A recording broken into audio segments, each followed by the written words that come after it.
for you on Cosmopolis. How did that affect the performance? You're playing against someone who you're married to, but you don't know particularly well. So did that help sort of enhance that understanding of your character, or what was your take on that? Yeah, I think it did. I think when I first kind of arrived at our camera test, I thought I was going to be really method about the whole approach, and I wasn't even going to talk to Rob. And then I kind of sat down, and we were sitting there, and I just thought, I'm going to seem like a really big jerk if I don't say anything at all. So then I thought, okay, no, I've got to rethink this whole approach. And so anyways, I just tried not to get too wrapped up into that idea. Yeah, so I think it was really good that we didn't have rehearsals, because we aren't supposed to know each other, and we are kind of trying to find each other in the scene. So it worked out to my benefit. Right. I'm going to get to everyone in just a second. Kevin, congratulations on this. It was we had spoken a week or so beforehand on the phone, talking about Edwin Boyd, and I asked you a little bit about Cosmopolis, and you said, I can't really tell you that much about it because you wanted people to see it beforehand. Now that the film is done, what do you hope people take away from it? From this film? Yeah. Well, you're going to hit me with that question? Yes, I am. You know, for years to come, we're going to be speaking. I know. And I had a very positive kind of image in my head when I thought about you, and now... Okay, let's talk about the clothes your character wore then, maybe. That's a rough one. What are people going to walk away with? I mean, it's a beautiful piece of work. You know, I can only paint with broad strokes on that, and just I'm extremely proud and humbled to be a part of David's vision. You said you had started prepping 3 months before you shot. What sort of prep work did you do? Well, it's funny because I got a call from my agent saying David Cronenberg wants you to put this thing on tape by Tuesday, and it was like Friday. And I was like, yeah, no problem. I'm a pro. And I looked at it, and I was like,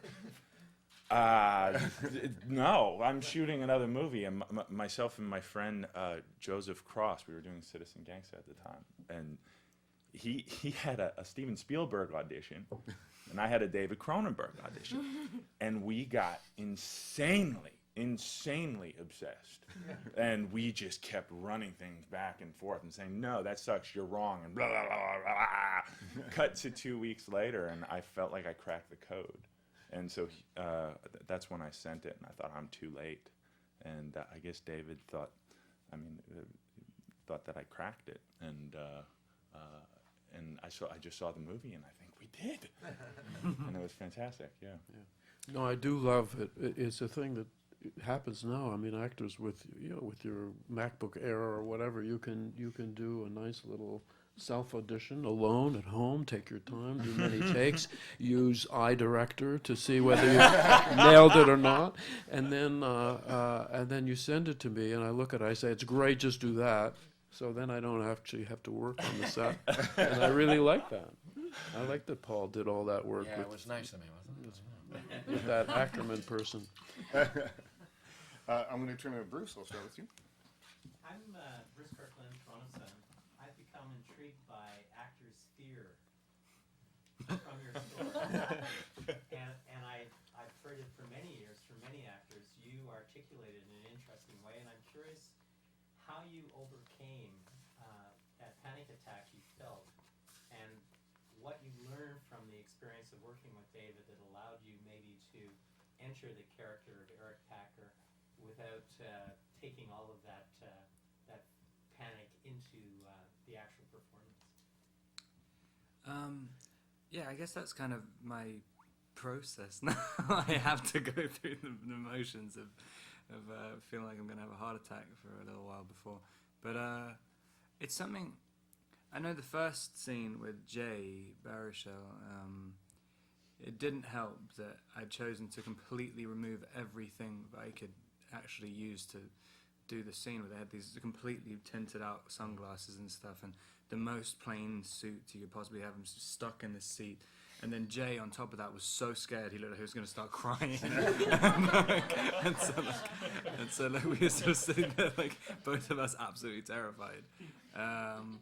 but it kind of, and we did a few more takes for that first scene than we did for later things. But I mean, it's just, I think David just being like calm, and also just knowing that someone's watching the monitor, actually watching, because that's a lot of the time when you really start to flounder. It's when you get it into your head that but no one's really watching, and then you're just so any direction, anything at that point, you're just like, you have no idea what you're doing. So I'm going to try and take it upon myself to control everything, and you can't because you're not behind the camera, and you're trying to picture yourself from outside yourself, which is impossible, and it becomes an awful experience. But as soon as you think, it's just a trust thing. As soon as you think someone's watching and you trust their opinion about it, then you can follow you can follow your instincts and not be detached, I think. So that's the question. And also, we have microphones, which just wait a sec before you actually ask the question. So yeah, go ahead. We'll give you- Hey. Oh, can you hear me? All right. Rob, there's a lot of Introduce yourself. Oh, sorry. Jonathan Deckel, Dose/Postmedia.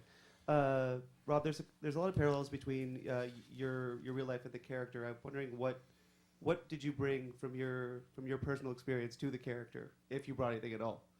I love when we were in Cannes, someone asked that question, and David says, which is a new thing which I've taken into my own vernacular, and he said, that's a flawed question. He said he couldn't answer the question. I said, of course you can't answer the question because it's a very flawed question. There's nothing actually in his life that is equivalent to this guy's life. It's not the same. I do In like fact- saying it, though. Yeah.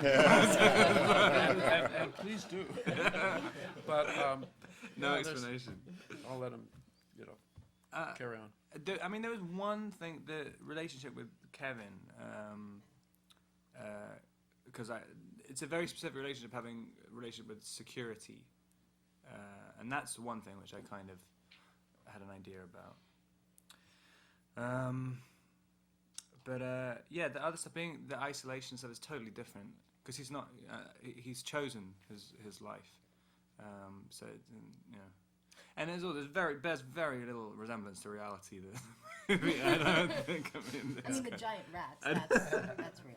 Because also, remember, like the London whale that we've been reading about, Eric is a non-celebrity, deliberately. He is not a celebrity. He has security only literally to protect him from someone who might want to kill him or kidnap him or something, but not from fans. He has no fans. he really, and he does everything in the limo. He forces everybody to come to the limo. He talks about wanting the limo to look identical to other limos, so he's not, even on the street, amongst limos, he's not distinguished himself. It's like all those financial players that we talk about. Nobody knows what the London whale looks like, and that's part of his power. So it's completely different from any celebrity thing. Are you talking about the whale which What's came the up London the river? whale? The London whale hell are you talking is the guy who just traded a couple Oh. of $1 billion. Oh, I thought you were talking about No, when no, the whale actually- came up the river, because I was like, that's the best metaphor for it. 'Cause that was the most. That is what I meant. Forget that other just traded London whale. billions. The whale who got the baby whale came out of the Thames and got stuck in the Thames and became this like incredible celebrity. And I was like, that's the most beautiful idea. It's a That's baby whale. exactly what I meant, but Anyway, no, the London whale is a completely different whale, not a beluga. Yeah, this is just recent, but it's a guy who's done tons of trading, and there's no photo of him, nobody knows, and he trades billions of dollars. He destroys economies, and all of that stuff, just like Eric Packer. So it's like the pretty, baby whale. it's deliberately quite different, actually. Anyway, there you go. Adam?